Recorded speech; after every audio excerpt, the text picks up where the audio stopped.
ஆனால் ஒரு பெரிய சங்கடம் உங்களுக்கு. அடுத்து உட்காந்துருக்காரு, அவர் பேரை சொன்னாலே பெருமை தான். ஏன்னா நாராயணாலும் வருவார், கோவிந்தாலும் வருவார். அந்த நாராயண கோவிந்தன் இப்போ வரப்போகிறாரு. ஆனால் என்ன மகிழ்ச்சின்னா, கல்யாணமாகி அனுபவத்தோடு நீங்கள் பேசினீங்க. அந்த கல்யாணமாகாத புள்ள என்ன பாடுபடப்போதோ இப்போ உங்கள் கைத்தட்டலோடு வரார். பொதுவாகவே பட்டிமண்டபத்தில் அரிதாரம் பூசிதான் எல்லோரும் செய்திகளை சொல்கிறார்கள். பொதுவாகவே பட்டிமண்டபங்களில் எல்லோரும் அரிதாரம் பூசிதான் செய்திகளை சொல்கின்றார்கள். ஆனால் அரிதான செய்திகளை சொல்வதற்குத்தான் ஒருவரும் இல்லை. அதனால்தான் நாங்கள் நாராயண கோவிந்தனை அடைத்திருக்கின்றோம். இப்போ உங்கள் கைத்தட்டலோடு வரார். உலகெங்கிலும் வாழுகிற ஜெயா தொலைக்காட்சியின் உறவுகள் அத்துணை பேருக்கும் இனிய விநாயகர் சதுர்த்தி நல்வாழ்த்து. வாழ்வில் வெற்றி பெற பெரிதும் தேவை பணிவு என்பதற்கு மிகப்பெரிய சான்று இன்றைய விழாநாயகர் விநாயகர் தான். என்ன காரணம்னா, சிவபெருமான் என்ன சொல்கிறார்? உலகத்தை யார் முதலில் வலம் வருகிறார்களோ அவர்களுக்கு பலம்னு சொல்லிடுறாரு. முருகன் பார்க்குறாரு, அப்படி மலைகளில் ஏறி முறுக்கேறிய உடம்பு, அப்படி உடல் கட்டோடு இருக்கிறார். அவர் நடந்து சுற்றி வந்தாலே விநாயகரோட வேகமாக வந்துடலாம். இதில் அவர்கிட்ட வேகமாக போகிற மயில் வாகனம் வேற இருக்கு. துணிவில் என்ன செய்கிறார்? வெற்றிவேல் வீரவேல்னு மயிலில் பறந்து போயிடுறாரு. இப்போ விநாயகர் பார்க்குறாரு, ஆள் கொஞ்சம் பெரிய உடம்பு, வாகனமோ சின்ன மூஞ்சூறு. இவர் எவ்வளவு வேகமாக போனாலும் முருகன் சுற்றி 3 நாள் கழிச்சு தான் வர முடியும். இவர் பார்க்கிறார், முருகனிடம் துணிவு மட்டும் இருந்தது, விநாயகரிடம் துணிவு இருந்தது, அதை காட்டிலும் அதிகமாக பணிவு இருந்தது. நம்ம படைச்ச அம்மா அப்பா தான் முதல்ல உலகம்னு தாய் தந்தையரை சுற்றி வந்து அந்த போட்டியில ஜெயிச்சிடுறாரு. இப்போ சொல்லுங்க நடுவர் அவர்களே, வாழ்க்கையில ஜெயிக்க முக்கிய தேவை பணிவா துணிவா? அம்மாவை யார் போற்றின்னு சொல்றாங்களோ அவங்க தான் தேவை. கிரேக்கத்துல ஒரு மனிதனுக்கு இந்த உலகத்திலேயே மிகப்பெரிய அறிவாளி யாரு அப்படிங்கிற சந்தேகம் வருது. அவன் என்ன செய்யறான்? அங்கிருந்து டெல்பி தேவாலயத்துக்கு போறான். அங்கே போய் டெல்பி தேவாலயத்தில் நின்று கத்துறான், இந்த உலகத்தின் ஆகச்சிறந்த அறிஞன் யாருன்னு. உடனே அந்த டெல்பி தேவாலயம் அசரீரியாக சாக்ரட்டிஸ் சாக்ரட்டிஸ் சாக்ரட்டிஸ்னு சத்தம் எழுப்புகிறது. இப்போ அவன் கிரேக்க தேசம் முழுவதும் சாக்ரட்டிஸை தேடி அலைகிறான். ஒரு நாள் ஒரு நகரத்தில் சாக்ரட்டிஸை கண்டுபிடிக்கிறான். ஒரு பருத்த உடம்பு, கருத்த மேனி, தச்சு வேலை பார்த்துக்கிட்டு இருக்கிறார். அவர்கிட்ட போய் கேட்குறான், நீங்கள் தான் சாக்ரட்டிஸா அப்படின்னு. உடனே அவர், ஆமாம் நான் தான் அப்படிங்கிறார். கேட்குறான், நீங்கள் தான் உலகத்தின் ஆகச்சிறந்த அறிஞராமேன்னு. உடனே அவர், அப்படியா, யார் சொன்னது அப்படின்னு கேட்குறாரு. உடனே இவன் சொல்கிறான், நான் டெல்பி தேவாலயத்துக்கு போனேன், உலகத்தின் ஆகச்சிறந்த அறிஞன் யாருன்னு கேட்டேன், அது சாக்ரட்டிஸ் சாக்ரட்டிஸ்னு உங்களுடைய பேரை தான் சொன்னதுங்கிறான். உடனே சாக்ரட்டிஸ் சொல்கிறாரு, நேற்று வரைக்கும் நான் அப்படி தான் நினச்சிக்கிட்டு இருந்தேன், ஆனால் இப்போ சொல்கிறேன் அது நான் இல்லை அப்படிங்கிறாரு. அவனுக்கு கடும் கோபம். என்ன பண்ணுறான்? திருப்பி டெல்பி தேவாலயத்துக்கு வர்றான். நீ பொய் சொல்லி என்னை ஏமாத்திட்டியே, நான் சாக்ரட்டிஸ் வீட்டுக்கு போனேன், நீங்கள் தான் உலகத்தின் ஆகச்சிறந்த அறிஞராமேன்னு கேட்டேன், ஆனால் அவர் இல்லைங்கிறாரே அப்படிங்கிறான். இப்போது டெல்பி தேவாலயம் சொன்னது, அதனால் தான் சொல்லுகிறேன் அவன்தான் உலகத்தின் ஆகச்சிறந்த அறிஞன். இப்போ வாழ்க்கையில் வெற்றி பெறுவதற்கு பணிவு தானே அவசியம். இப்போ சிவாஜி கணேசன் அவர்கள் திரையுலகத்தில் கொடி கட்டி பறந்து கொண்டிருந்த காலம், இவருக்கு தமிழகத்தின் சின்ன சின்ன கிராமங்கள்ல எல்லாம் ரசிகர் மன்றங்கள் இருந்த காலம். இப்போ சிவாஜி கணேசன் ஒரு இல்ல திருமணத்தில் கலந்துக்கிறாரு. அதே திருமணத்திற்கு தமிழ் தென்றல் திருவிக்காவும் வந்திருக்காரு. இப்போ சிவாஜியை திருவிக்காட்டை அறிமுகப்படுத்தி வைக்கிறாங்க. ஐயா, இவர் தான் சிவாஜி அப்படின்னு. இப்போ திருவிக்கா சும்மா இருந்திருக்கலாம், ஆனால் அவர் கேட்குறாரு, அப்படியே ரொம்ப சந்தோஷம், தம்பிக்கு என்ன உத்தியோகம் அப்படின்னு கேட்குறாரு. இருந்தவர்களுக்கெல்லாம் ஒரே படபடப்பு. சிவாஜி என்ன பண்ண போறாரு? கோவப்பட போறாருன்னு. ஆனால் சிவாஜி கோவப்படவில்லை என் அன்பு உறவுகளே. அதற்கு மாறாக அவர் யோசிச்சார். என்ன யோசிச்சாரு? இன்னும் நம்முடைய நடிப்பு எல்லா தரப்பு மக்களையும் சென்றடையவில்லை, நாம் கலையுலகில் திரையுலகில் பயணிக்க வேண்டிய தூரம் நிறைய இருக்குன்னு நினைக்கிறாரு. அதற்கு அடுத்தே கப்பலோட்டிய தமிழன் திரைப்படத்தில் நடிக்கிறார். அந்த திரைப்படம் கப்பலோட்டிய தமிழன் வாவு சிதம்பரம் பிள்ளை அவர்களுடைய வாழ்க்கையை ஆவணப்படுத்திய ஒரு திரைப்படம். என்ன தெரியுமா வரலாறு? அந்த படத்தை பார்த்துட்டு தமிழ் தென்றல் திருவிக்கா சிவாஜி அவர்களை தன்னுடைய இல்லத்திற்கு அழைத்தவரை பாராட்டினார். அப்படின்னா சிவாஜியை வெற்றி என்கிற உச்சத்தில் உட்கார வைத்தது அவரிடம் இருந்த பணிவு என்பதை யாராலும் மறுக்க முடியாது. ஒரு நிகழ்காலத்தில் நடந்த ஒரு சம்பவத்தை சொல்றேன். ஒரு சிறுவன் என்ன பண்றான்? 2ஆம் வகுப்பு படிக்கிற சிறுவன் இந்தியாவுடைய பிரதமருக்கு ஒரு கடிதத்தை எழுத நினைக்கிறான். அது என்ன கடிதம்னா, அவனுக்கும் பிரதமருக்கும் ஒரே நாளில் பிறந்த நாள், பிரதமருக்கு வாழ்த்து சொல்லணும்னு நினைக்கிறான். அவனுக்கு தெரிஞ்ச அரைகுறை ஆங்கிலத்தில் அவன் எழுதுறான், my birthday your birthday same birthday, I wish you you wish me அப்படின்னு எழுதி அந்த கடிதத்தை அனுப்பிடுறான்.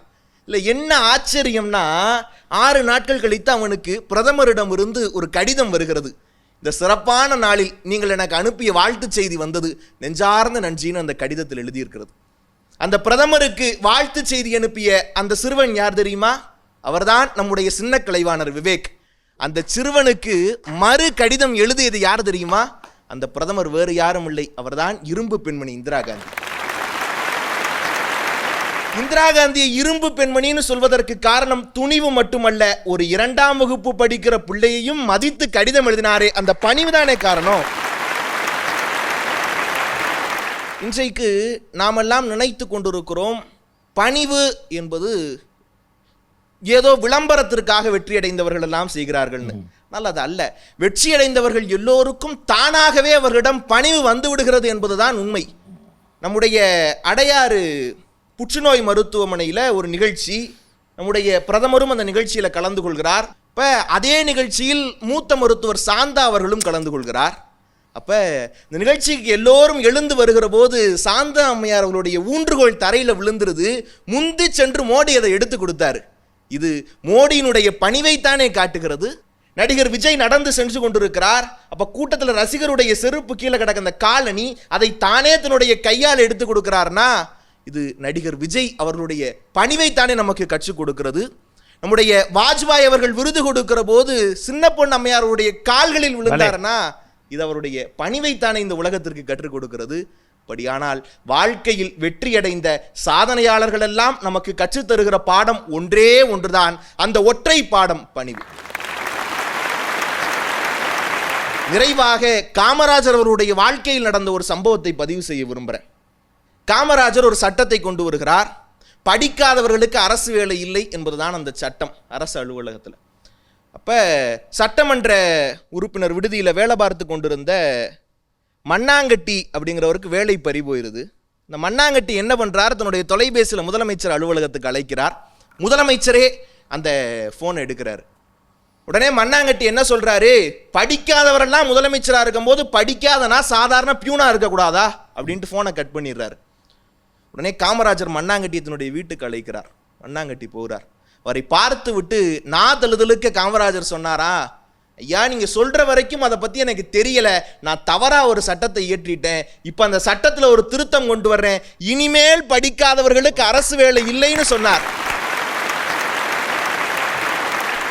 அன்றைக்கு மண்ணாங்கட்டி போன்ற சாதாரண மனிதனுக்கும் அவனுடைய கோரிக்கையை நிறைவு செய்த பணிவுதான் காமராஜருடைய ஆட்சியை தமிழ்நாட்டின் பொற்காலம் என்று சொல்ல வைத்திருக்கிறதுனா, வாழ்க்கையில் வெற்றி பெறுவதற்கு பெரிய தேவை நிச்சயமாக பணிவாக மட்டுமே இருக்க முடியும். எதிரணியில் பேசியவர்கள் எல்லாம் சொன்னாங்க, பணிவு என்பது கோழைத்தனம், பணிவு என்பது கோழைத்தனம். நீங்கள் ஒன்றை நன்றாக புரிந்து கொள்ள வேண்டும். பணிவு என்பது வேறு, கோழைத்தனம் என்பது வேறு. துணிவு என்பது வேறு, தலைக்கணம் என்பது வேறு. இப்போ இந்த துணிவுக்கும் தலைக்கணத்துக்கும் ஒரு நூலிலை வேறுபாடு. அது என்ன வேறுபாடு தெரியுமா? பணிவுடன் கூடிய துணிவு தன்னம்பிக்கை, அது செல்ஃப் கான்ஃபிடன்ஸ். பணிவு இல்லாத துணிவு இருக்கிறதே அது தலைக்கணம், அது ஓவர் கான்ஃபிடன்ஸ். அப்ப வாழ்க்கையில் நாம் வெற்றி பெறுவதற்கு 49% துணிவு தேவை, 51% பணிவு தேவை. அப்படியானால் வாழ்க்கையில் வெற்றி பெறுவதற்கு பெரிதும் தேவை பணிவு என்ற நல்ல தீர்ப்பை இந்த மன்றம் வழங்கும் என்ற நம்பிக்கையோடு விடைபெறுகிறேன். நன்றி, வணக்கம். அன்புக்குரியவர்களே, தமிழ்நாட்டில் ஏராளமானவர்கள் இன்றைக்கு தொலைக்காட்சி பெட்டிக்கு முன்பு அமர்ந்து இந்த பட்டிமண்டபத்தை பார்த்து கொண்டிருப்பீர்கள். ஆனால் அவர்களுக்கெல்லாம் பணிவோடும் துணிவோடும் சொல்கின்றேன், இதுவரை பேசிய 5 பேரும் உண்மையிலேயே பட்டிமண்டபத்தை வேறு ஒரு தளத்திற்கு, புதிய பரிமாணத்திற்கு எடுத்து சென்றிருக்கிறார்கள். நாராயண கோவிந்தனுடைய பேச்சை பற்றி அடுக்கடுக்காக வெறும் வார்த்தைகளுக்கு வர்ணஜானம் பூசாமல் சொல்ல வேண்டுமென்றால் ஒரு 10 நிமிடம் ஒரு நூலகத்தின் உள்ளே சென்று வெளியே வந்த உணர்வை நமக்கு தந்திருக்கிறது. அதுதான் ஒரு பேச்சுக்கான இலக்கணம். வெற்றி அவரை நெஞ்சார சபை பாராட்ட கடமைப்பட்டிருக்கிறது. இன்றைக்கு பட்டிமண்டபம் முதல் பந்திலிருந்து தொடங்கி இப்பொழுது கடைசி ஓவரில் வந்து நின்றுருக்கு. இந்த கடைசி ஓவரில் 6 பாலில் 20 ரன்னு அப்படின்னு கொண்டு வந்து நிறுத்தினா இப்படி டிவி பார்க்குறவங்க இப்படி வந்து உட்கார்ற மாதிரி. அதுவும் வரப்போகிறது யார் அப்படின்னா டெண்டுல்கர் லாஸ்ட் பேட்ஸ்மேனாக இறங்குறார் இன்றைக்கி. ஏண்டான்னா இவரை பாராட்டி இப்படி சொல்கிறேனே, இவரின் பேச்சுக்கு வரி போட்டால் இந்தியாவின் கடனை இன்றே அடைக்கலாம். ஆனால் இவருக்கு தங்கத்தட்டு வெள்ளித்தட்டு பிடிக்காது, உங்கள் கைத்தட்டு மட்டுமே பிடிக்கும். வாங்கள் சரவணன்.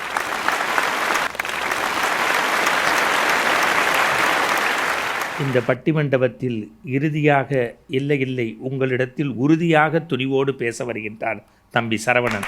பலத்த பாராட்டுகளோடு.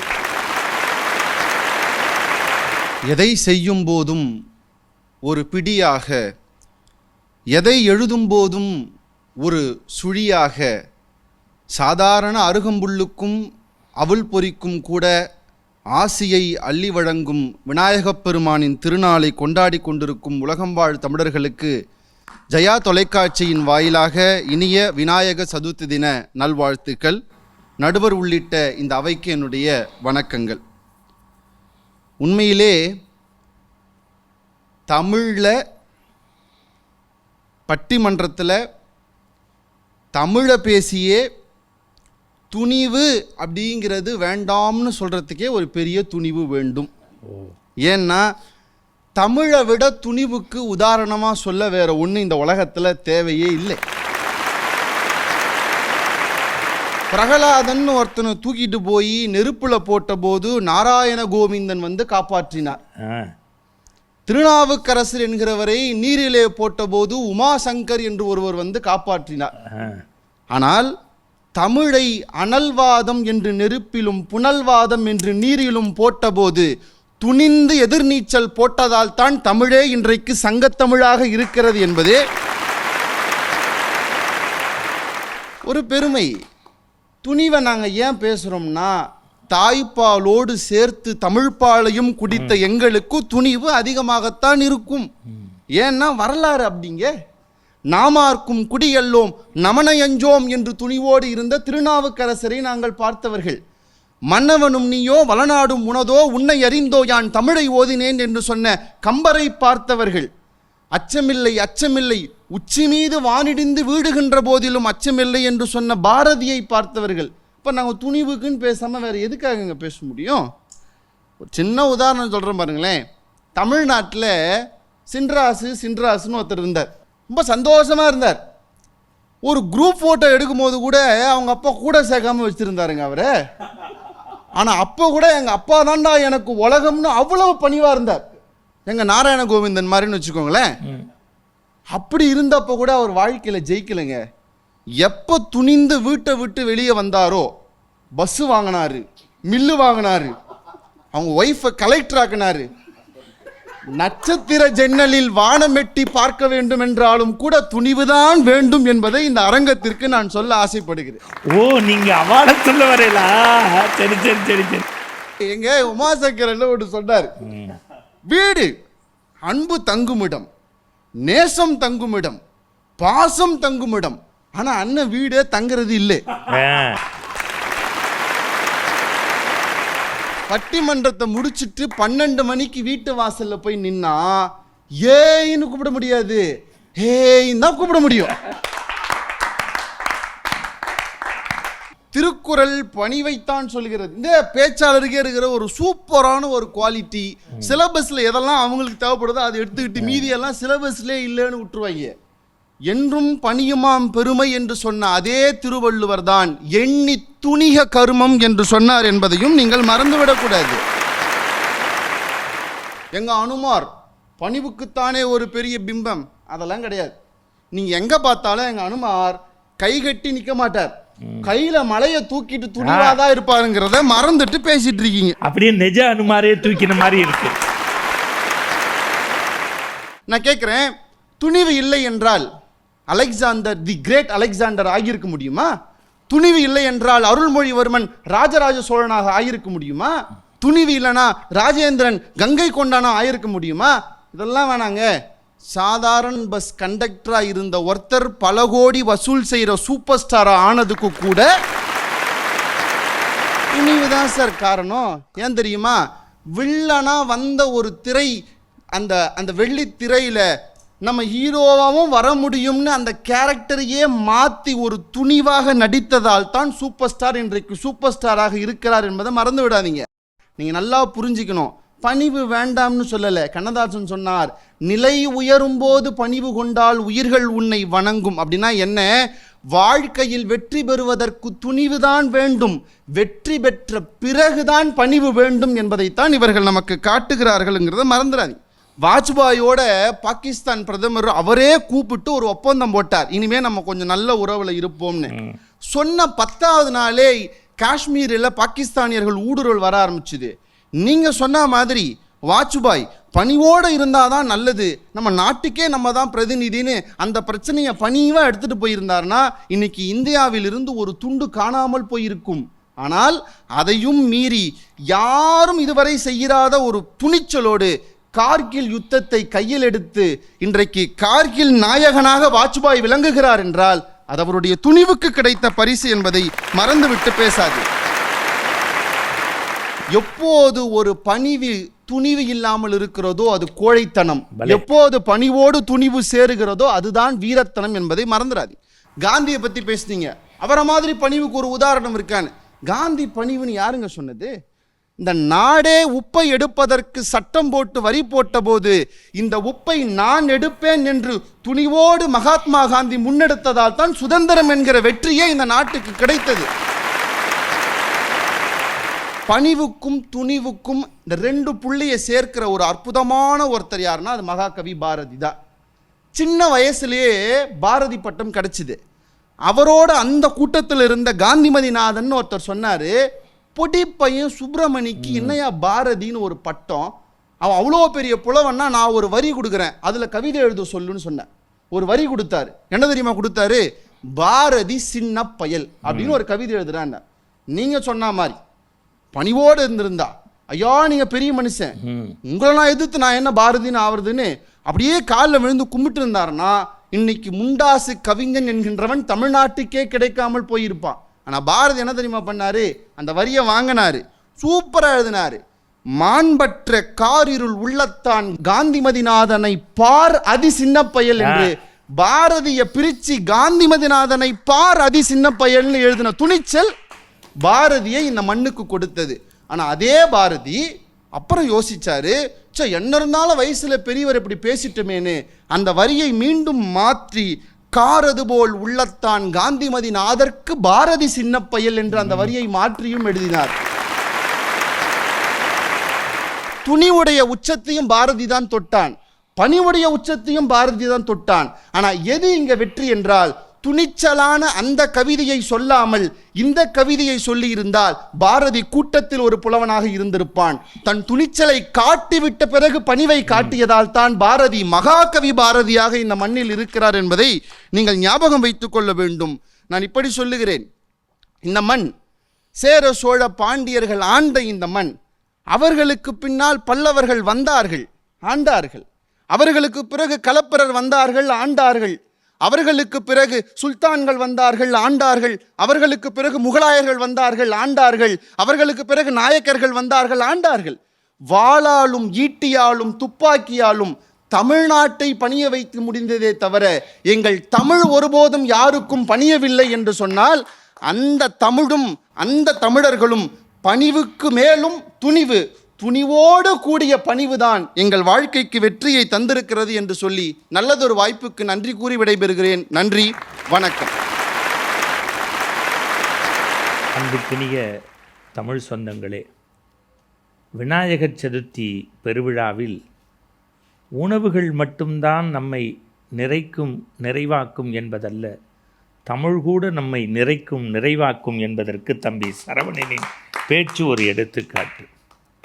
இந்த 6 பேரும் நான் எப்படி சிந்திக்கின்றேன், அவர் இந்த சேர சோழ பாண்டியர், கங்கை கொண்ட சோழபுரம் இதெல்லாம் பேசியதை வைத்து என் பேச்சை தொடங்குகின்றேன். தீர்ப்புக்கு கல் மீது கல் வைத்து கட்டினால் கோயில், சொல் மீது சொல் வைத்து கட்டினால் ஒரு சொற்கோயில்.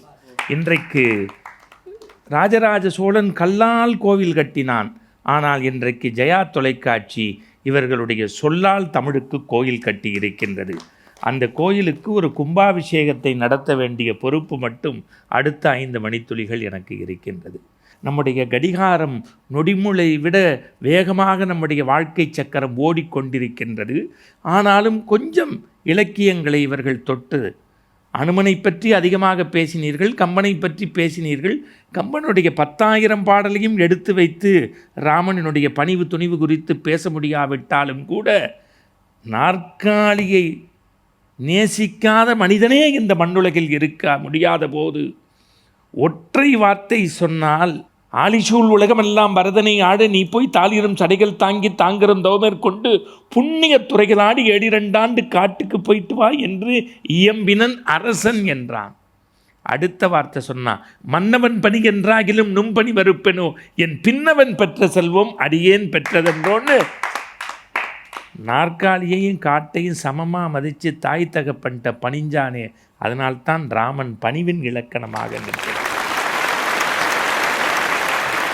ராமாயணத்திற்கு இணையானது பாரதம்.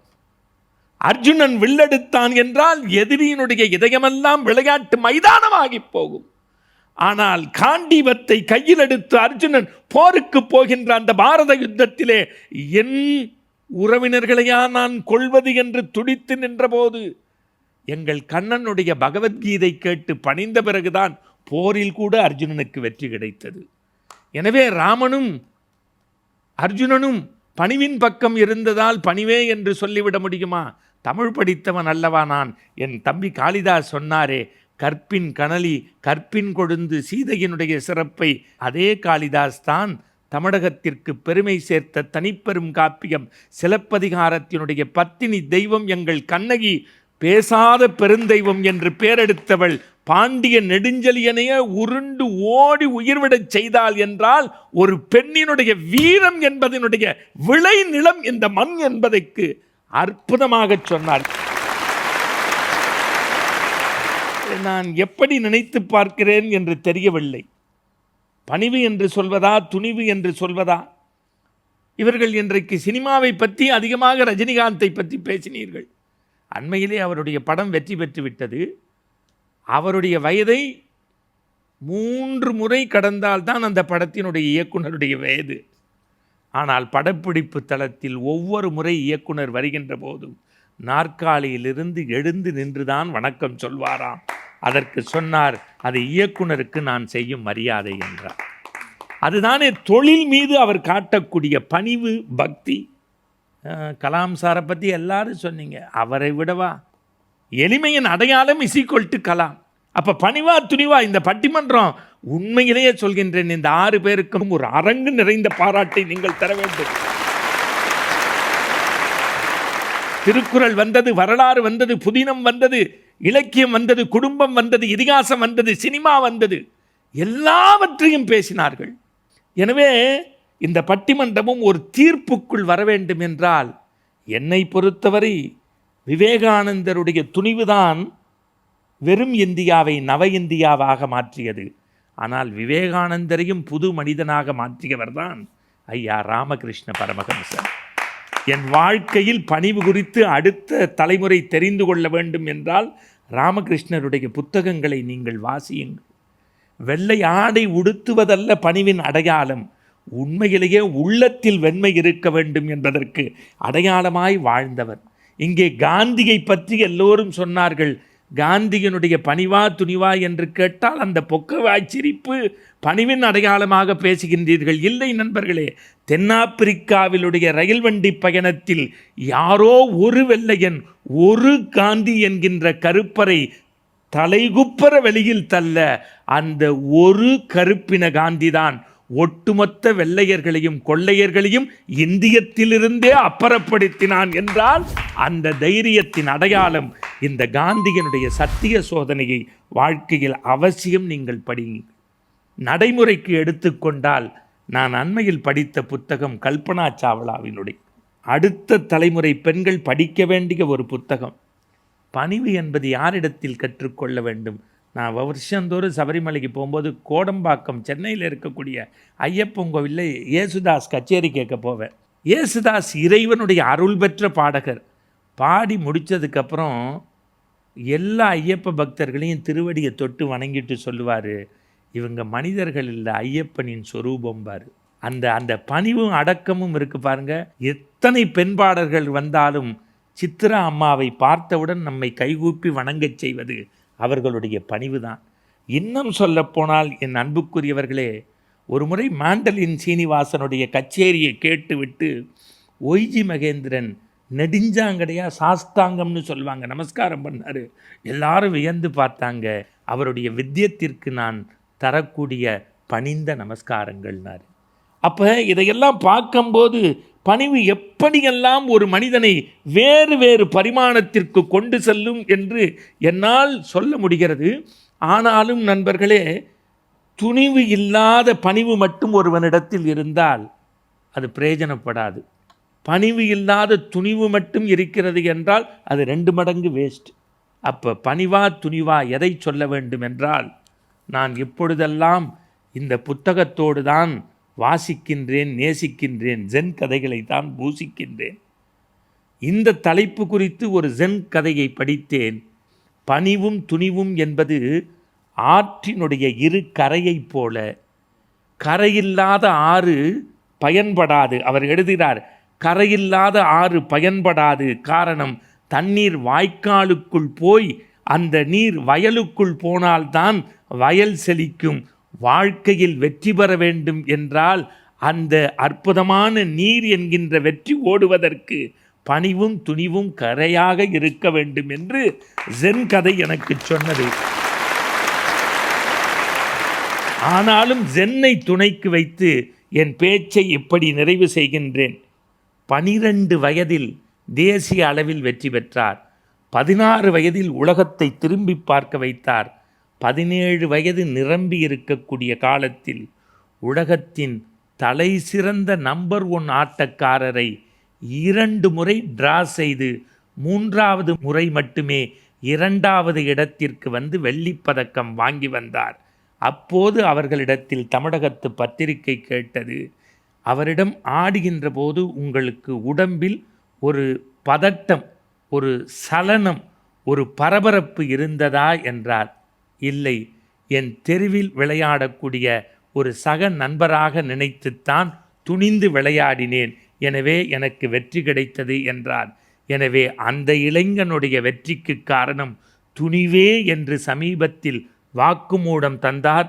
அதையே தீர்ப்பாக எழுதலாம் என்றால் அவரே அந்த கோப்பையை பெற்று எல்லோரிடத்திலும் பாராட்டை பெற்ற பிறகு ஜென் துறவி போல சொன்னார், இந்த வெற்றியை பணிந்து எனக்காக 17 ஆண்டு காலம் கரைத்த என் தாய் தந்தைக்கும் என்னை உருவாக்கிய ஆசிரியருக்கும் பணிந்து சமர்ப்பிக்கிறேன் என்றார். வெறும் வெற்றி என்றால் அது தலைகணம் என்பார்கள். பணிவோடு துணிவு இருந்தால் பாராட்டு கிடைக்கும். மனித வெற்றி பாராட்டாக மின்னி மிளிர்வதற்கு ஜென் துறவியாக மாறுங்கள். பணிவோடு துணிவோடு புறப்பட்டு விநாயகர் பாதம் பற்றுவோம். மீண்டும் ஒரு நல்ல நாளில் சந்திப்போம். நெஞ்சார உங்களுக்கு வாழ்த்துக்கள்.